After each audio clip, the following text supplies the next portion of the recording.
ಕರಾವಳಿ ಕರ್ನಾಟಕದ ಕಡಲ ತೀರದ ಉಡುಪಿ ಜಿಲ್ಲೆಯ ಕುಂದಾಪುರ ತಾಲೂಕಿನ ವಕ್ವಾಡಿ ಗ್ರಾಮದ ನಾರಾಯಣ ಪ್ರವೀಣ್ ಕುಮಾರ್ ಶೆಟ್ಟಿ ಅವರು ದುಬೈಗೆ ಬಂದು 2000ರಲ್ಲಿ ಪ್ರಾರಂಭದಲ್ಲಿ ಸ್ವಂತ ಹೋಟೆಲ್ ಉದ್ಯಮ ಪ್ರಾರಂಭಿಸಿ ಪ್ರಸ್ತುತ ಅರಬ್ ಸಂಯುಕ್ತ ಸಂಸ್ಥಾನ ಮತ್ತು ಭಾರತದಲ್ಲಿ 10 ಸ್ಟಾರ್ ಹೋಟೆಲ್ಗಳನ್ನು ಹೊಂದಿದ್ದಾರೆ. 2000ಕ್ಕೂ ಹೆಚ್ಚು ಮಂದಿಗೆ ಉದ್ಯೋಗವನ್ನು ನೀಡಿ ಸಾವಿರಾರು ಕುಟುಂಬಗಳಿಗೆ ಅನ್ನದಾತರಾಗಿದ್ದಾರೆ. ಯುಎಇ ಬಂಡ್ಸ್ನ ಅಧ್ಯಕ್ಷರು, ಕರ್ನಾಟಕ ಸರ್ಕಾರದ ಅಧೀನದಲ್ಲಿರುವ ಅನಿವಾಸಿ ಭಾರತೀಯ ಸಮಿತಿ ಯುಎಇ ಘಟಕದ ಅಧ್ಯಕ್ಷರು, the business centre of Asian and Gulf ದೇಶಗಳ ಅಧ್ಯಕ್ಷರಾಗಿ ಸೇವೆಯನ್ನು ಸಲ್ಲಿಸ್ತಾ ಇದ್ದಾರೆ. ಕರ್ನಾಟಕ ರಾಜ್ಯೋತ್ಸವ ಪ್ರಶಸ್ತಿ, ಆರ್ಯಭಟ ಅಂತಾರಾಷ್ಟ್ರೀಯ ಪ್ರಶಸ್ತಿ, ಕಿರೀಟ ಪ್ರಶಸ್ತಿ, ಏಷ್ಯನ್ ಗಲ್ಫ್ ರಾಷ್ಟ್ರಗಳ ರಾಜ್ಯ ಪ್ರಶಸ್ತಿ, ಕುವೆಂಪು ವಿಶ್ವಮಾನ್ಯ ಅಂತಾರಾಷ್ಟ್ರೀಯ ಪ್ರಶಸ್ತಿಯನ್ನು ಪಡೆದುಕೊಂಡಿರುವ ವಕ್ವಾಡಿ ಪ್ರವೀಣ್ ಶೆಟ್ಟಿ ಅವರಿಗೆ ನಾವು ವಿಶೇಷವಾದಂತಹ ಧನ್ಯವಾದ, ಅಭಿನಂದನೆ. 10ನೇ ವರ್ಷದ ಕಾರ್ಯಕ್ರಮದ ವೇದಿಕೆಯಲ್ಲಿ ಯಾಕೆ ಕೊಡ್ತಾ ಇದ್ದೇವೆ ಅಂತ ಹೇಳಿದ್ರೆ, ಈ ಯಕ್ಷಗಾನ ಅಭ್ಯಾಸ ಕೇಂದ್ರ 10 ವರ್ಷಗಳ ಕಾಲ ನಡಿಬೇಕಿದ್ರೆ ತರಗತಿ ಮಾಡುವುದಕ್ಕೆ ಉಚಿತವಾಗಿ ಸ್ಥಳವನ್ನು ಕೊಟ್ಟವರು, ಏನಾದರೂ ಕಾರ್ಯಕ್ರಮಗಳಿದ್ರೆ ಉಚಿತವಾಗಿ ಹೋಟೆಲ್ ಸಮಾಧಾನವನ್ನು ಕೊಟ್ಟವರು. ಹಾಗಾಗಿ ನಿಜ ಅರ್ಥದ ಕಲಾ ಪೋಷಕ ವಕ್ವಾಡಿ ಪ್ರವೀಣ್ ಶೆಟ್ಟಿ ಕೊರೋನಾ ಸಂದರ್ಭದಲ್ಲಿ ಅವರ ಸೇವೆಯನ್ನು ನಾವು ನೋಡಿದ್ದೇವೆ. ಸಮಸ್ಯೆಯಲ್ಲಿದ್ದವರು, ಸಂಕಷ್ಟದಲ್ಲಿದ್ದವರಿಗೆ ಊರಿಗೆ ಕಳಿಸುವುದಕ್ಕೂ ಕೂಡ ಅವರು ಮಾಡಿರುವಂತಹ ಕಾರ್ಯವನ್ನ ನಾವೆಲ್ಲರೂ ಕೂಡ ಈ ಹೊತ್ತಿನಲ್ಲಿ ನೆನಪು ಮಾಡಿಕೊಳ್ಳುತ್ತಾ, ಯಕ್ಷಗಾನ ಅಭ್ಯಾಸ ಕೇಂದ್ರ 10ನೇ ವರ್ಷದ ಈ ಒಂದು ಸಂಭ್ರಮದಲ್ಲಿ ಇರಬೇಕಿದ್ರೆ ನಿಮ್ಮ ಸೇವೆಯನ್ನು ನಾವು ಸದಾ ನೆನಪಿನಲ್ಲಿ ಇಟ್ಕೊಳ್ತೇವೆ. ಅಂದಾಜು ಬೈದಿನ ಬಿಂಗನಕಲು ಒಂಜಿ ನಿಮ್ಮ ವಕ್ವಾಡಿ ಪ್ರವೀಣ ಒಂಜಿ ಜೋರಾಯಿನ ಕಾಟಿ ಕೊಟ್ಟು ಸ್ವಾಗತಿಸಿದ್ದೇವೆ. ನಾವು ಪಟ್ಲ ಫೌಂಡೇಶನ್ ಟ್ರಸ್ಟ್ ಕೂಡ ದಶಮಾನೋತ್ಸವವನ್ನು ಆಚರಿಸ್ತಾ ಇದ್ದಾರೆ. ಆ ಪ್ರಯುಕ್ತ 10 ವರ್ಷದಲ್ಲಿ 10 ಕೋಟಿಯನ್ನು ವಸೂಲು ಮಾಡಬೇಕಂತೇಳಿ ಪಟ್ಲ ಫೌಂಡೇಶನ್ ಟ್ರಸ್ಟ್ ಚಿಂತೆ ಮಾಡುವಾಗ ಅದಕ್ಕೆ ಹಲವಾರು ಮಂದಿ ಮುಂದೆ ಬಂದು ಡೊನೇಷನ್ ಕೊಟ್ಟಿದ್ದಾರೆ. ಅದರಲ್ಲಿ 25 ಲಕ್ಷ ಡೊನೇಷನ್ ಕೊಟ್ಟವರು ಪ್ರವೀಣ್ ಕುಮಾರ್ ಶೆಟ್ಟಿ. ಮನುಷ್ಯನಲ್ಲಿ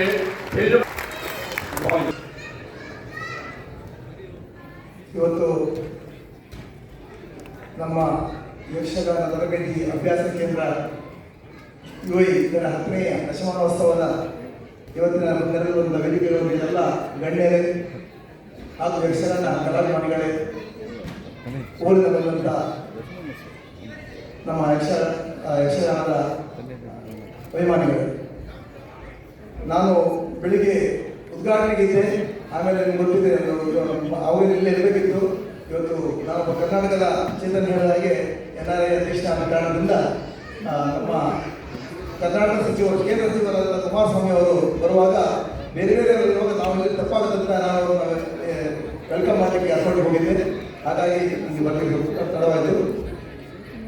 ಎರಡನೇ ಮಾತು, ನಮ್ಮ ಈ ಗಲ್ಫ್ ಕಂಟ್ರಿಯಲ್ಲಿ ದುಬೈ UAEಯಲ್ಲಿ ಯಕ್ಷಗಾನ ನಮ್ಮ ದಿನೇಶ್ ಶೆಟ್ಟಿ ಮತ್ತು ಪಂಗಡ ಈ ಯಕ್ಷಗಾನ ಅಭ್ಯಾಸ ಏನು ಮಾಡಿದ್ರು 10 ವರ್ಷದಿಂದ, ಇದೊಂದು ಖಂಡಿತವಾದಂಥ ವಿಶಿಷ್ಟವಾದ ನಮ್ಮ ಸಂಸ್ಕೃತಿ, ನಮ್ಮ ಧರ್ಮ, ನಮ್ಮ ಸನಾತನವನ್ನು ಕಾಪಾಡಿಕೊಂಡು ಬಂದಿದ್ರೆ ಈ ಯಕ್ಷಗಾನ ಅಭ್ಯಾಸ ಕೇಂದ್ರ.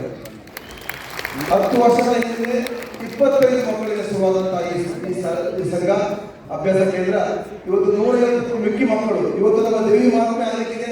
ಇದರಲ್ಲಿ ನಾವು 100ರಿಂದ ವರ್ಷದಿಂದ ಈ ಯಕ್ಷಗಾನದ ಅಭ್ಯಾಸ ಕೇಂದ್ರದಲ್ಲಿ ಮಕ್ಕಳು, ಇದರಲ್ಲಿ ನಾವು ಒಂದು 25ರಿಂದ 30 ಮಕ್ಕಳು ಅವರು 12th ಆದಮೇಲೆ ಹೈಯರ್ ಎಜುಕೇಷನ್ಗೆ ಎಫ್ರೋಡ್ ಹೋಗಿದ್ದಾರೆ ಅಥವಾ ಇಂಡಿಯಾ ಹೋಗಿದ್ದಾರೆ. ಆಲ್ರೆಡಿ 30 ಮಕ್ಕಳು ಇಲ್ಲಿ ಬಿಟ್ಟು ಹೋಗಿದ್ದಾರೆ ನಮ್ಮ ಸಂಘದಿಂದ, ಅಂದರೆ ಇವರು ಹೈಯರ್ ಎಜುಕೇಷನ್ಗೋಸ್ಕರ. ಹಾಗಾಗಿ ಈ ಯಕ್ಷಗಾನವನ್ನು ನಮ್ಮ ಈ ಕಂಟ್ರಿಯಲ್ಲಿ ಉಳಿಸ್ಲಿಕ್ಕೆ ಅಂತ ಹೇಳಿದ್ರೆ ಇದು ನಮ್ಮ ಅಭ್ಯಾಸ ಕೇಂದ್ರದ ಮೈನ್ ದುರ್ಗದಂತಹ ದಿನೇಶ್ ಶೆಟ್ಟಿ ಹಾಗೂ ಇದರ ಗುರುಕಾರದ ಶೇಖರ್ ಶೆಟ್ಟಿಗಾರರು. ಇದು ಎಲ್ಲಿವರೆಗೆ ಅಂತ ಹೇಳಿದ್ರೆ 2015 ನಮ್ಮ ಶರತ್ ಅವರು ನಮ್ಮ ಆಳ್ವಾಸನ ಸ್ಟೂಡೆಂಟಾಗಿ ಬಂದವರು, ಕೆಲಸಕ್ಕಾಗಿ ಬಂದವರು, ಪ್ರಪ್ರಥಮವಾಗಿ ವೇಷ ಮಾಡಿದರು. ಆಮೇಲೆ ಕ್ರಮೇಣವಾಗಿ 3-4 ವೇಷ ಮದ್ದಲೆ, ಇವತ್ತು ನೋಡ್ತಾ ಇದ್ದಾರೆ ಭಾಗವತಿಕರು ಮಾಡ್ತಾ ಇದ್ದಾರೆ.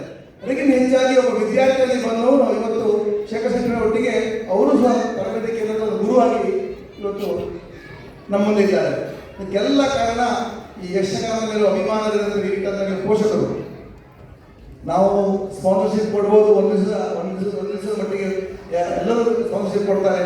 ಆದರೆ ನನ್ನ ಹತ್ರ ಸ್ಥಳಾವಕಾಶ ಇದೆ ಅಂತ ನಾನು ಅಭ್ಯಾಸ ತರಗತಿ ಕೇಂದ್ರಕ್ಕೆ ಸ್ಥಳವನ್ನು ಕೊಟ್ಟರು ಕೂಡ ಅದನ್ನು ಫಾಲೋ ಅಪ್ ಮಾಡಿಸಿ ಪ್ರತಿ ಅದಕ್ಕೆ ಮೊದಲು ಫ್ರೈಡೇ ಇತ್ತು, ಈಗ ಸಂಡೇ ಪ್ರತಿ ಸಂಡೇ ದಿವಸ ಆ ಮಕ್ಕಳು ಬೆಳಿಗ್ಗೆ 9 ಗಂಟೆ ಬಂದು 12 ಗಂಟೆ ತನಕ ಅಥವಾ ಮಧ್ಯಾಹ್ನ ತನಕ ಬಂದು ಇದ್ದು ಅಭ್ಯಾಸವನ್ನು ಮಾಡುವಂಥದ್ದು ಆ ಪೋಷಕರಿಗೆ ಎಷ್ಟಿದೆ ಅಂತ ಹೇಳಿದ್ರೆ ಅದರಿಂದ ಹಲವಾರು ಜನರ ಕೈ ಇದೆ. ಈ ಯಕ್ಷಗಾನ ಕಲೆಯನ್ನು ಉಳಿಸಲಿಕ್ಕೆ ನಮ್ಮ ಯುವಜನರನ್ನು ಬೆಳೆಸಲಿಕ್ಕೆ ಇನ್ನೊಬ್ಬರ ಒಂದು ಆಶೀರ್ವಾದ ಇದೆ ಅಂತ ಹೇಳಿದ್ರೆ ಬೇರೆ ಯಾರಲ್ಲ. ಈಗ ನಮ್ಮ ಹೊರಟು ಹೇಳಿದ್ದಾರೆ ಅವ್ರ ಬಗ್ಗೆ. ನಮ್ಮ ಪಟ್ಲ ಫೌಂಡೇಶನ್ ಅಂತ ನಮ್ಮವರ ಪಟ್ಲ ಸದಸ್ಯರು ಅವರು ಈ ಯಕ್ಷಗಾನವನ್ನು ಬೆಳೆಸಿ ಯಕ್ಷಗಾನ ಕಲಾವಿದರನ್ನು ಉಳಿಸಲಿಕ್ಕೋಸ್ಕರ ನಮ್ಮ ಊರಲ್ಲಿ ಎಷ್ಟು ದೊಡ್ಡ ಪಟ್ಲ ಫೌಂಡೇಶನ್ ಮಾಡಿದಾರೋ ಅದೇ ರೀತಿಯಲ್ಲಿ ಕಳೆದ 10 ವರ್ಷದ ಕೂಡ ಎಷ್ಟೇ ಅವರಿಗೆ ಯಾವುದೇ ಒಂದು ಕಾರ್ಯಕ್ರಮ ಇದ್ರೂ ಕೂಡ ಒಂದು ದಿವಸ ಮಟ್ಟಿಗಾದರೂ ಬಂದು ನಮ್ಮ ಯಕ್ಷಗಾನ ಅಭ್ಯಾಸ ಕೇಂದ್ರದ ಈ ಪ್ರೋಗ್ರಾಮಲ್ಲಿ ಅವರು ಭಾಗವತಿಕೆ ಮಾಡಿ ಟ್ರಯಲನ್ನು ಮಾಡಿಸಿ ಪ್ರತಿ ವರ್ಷ ಬಂದು, ಯಾಕಂದ್ರೆ ಮೊದಲೊಮ್ಮೆ ತೆಲುಗು ಆದಾಗ ಸರಿಶನ್ನ ಕಂಪ್ಲೀಟ್ ಹಿಮ್ಮೇಳ ಅವರದಿತ್ತು. ಈಗಲೂ ಕೂಡ ಊರಿಂದ ಅನೇಕ ಜನ ದುರಿನ ಕಲಾವಿದರನ್ನು ಕರೆಸಿಕೊಂಡು ನಮ್ಮ ಯಕ್ಷಗಾನ ಅಭ್ಯಾಸ ಕೇಂದ್ರಕ್ಕೆ ಈ ಯಕ್ಷಗಾನ ಬೆನ್ನೆಲುಬಾಗಿರುವಂಥವರು ನಮ್ಮ ಪಟ್ಟ ಸದಸ್ಯರು ಮಾಡ್ತಿರುವಂಥ ಕೆಲಸ ನಿಜವಾಗಿ ಭಾರಿ ಒಳ್ಳೆ ಕೆಲಸ ಮಾಡ್ತಿದೆ. ನಾವಲ್ಲಿ ಯಕ್ಷಗಾನ ಅಂತ ಹೇಳ್ಬೋದು ಬಿಟ್ಟರೆ ಆ ಕಲೆಯನ್ನು ಕಲಾವಿದರಿಗೆ ಆಗುವ ಮುಂದಿನ ಅವರ ಜೀವನದ ನೆಲೆ, ಅವರ ಮಕ್ಕಳಿಗೆ ಎಜುಕೇಶನ್ ಅಥವಾ ಅವರಿಗೊಂದು ಆಹಾರವನ್ನು ನೀಡುವುದು ಅಥವಾ ವಸತಿ ಸಹಿತ ಹಲವಾರು ಮನೆಯನ್ನು ಕಟ್ಟಿಸಿಕೊಟ್ಟಂಥ ಕೆಲಸ ಆ ಪಟ್ಲ ಫೌಂಡೇಶನ್ಗೆ ಯಾರು ಡೊನೇಷನ್ ಕೊಟ್ಟಿದ್ದಾರೋ ಅಥವಾ ಯಾರು ಸಹಾಯ ಮಾಡಿದ್ದಾರೋ ಅದು ಖಂಡಿತವಾಗಿ ಕೂಡ ನೀಡಿ ಯಾರಿಗೆ ಅತ್ಯಂತ ಅಗತ್ಯ ಇದೆ ಅಂತ ಜನರಿಗೆ ಹೋಗ್ತಾ ಇದೆ. ಆದ್ರಿಂದ ಆ ಪಟ್ಲ ಫೌಂಡೇಶನ್ ಇನ್ನೊಮ್ಮೆ ಕೂಡ ನಾನು ಪಟ್ಲ ಫೌಂಡೇಶನ್ ಸದಸ್ಯನಿಗೆ ಕೂಡ ನನ್ನ ದುಬೈ ಎಲ್ಲ ಯಕ್ಷಮಿತ್ರರ ಪರವಾಗಿ ಪರವಾಗಿ ಅಭಿನಂದಿಸುತ್ತಾ ಬಂದಿರುವಂಥ ಎಲ್ಲ ಯಕ್ಷ ಅಭಿಮಾನಿಗಳಿಗೆ ಇನ್ನೊಮ್ಮೆ ಈ ಯಕ್ಷಗಾನ ಕಲೆಯನ್ನು ದಿನೇಶ್ ಅವರ ತಂಡ ಇದೇ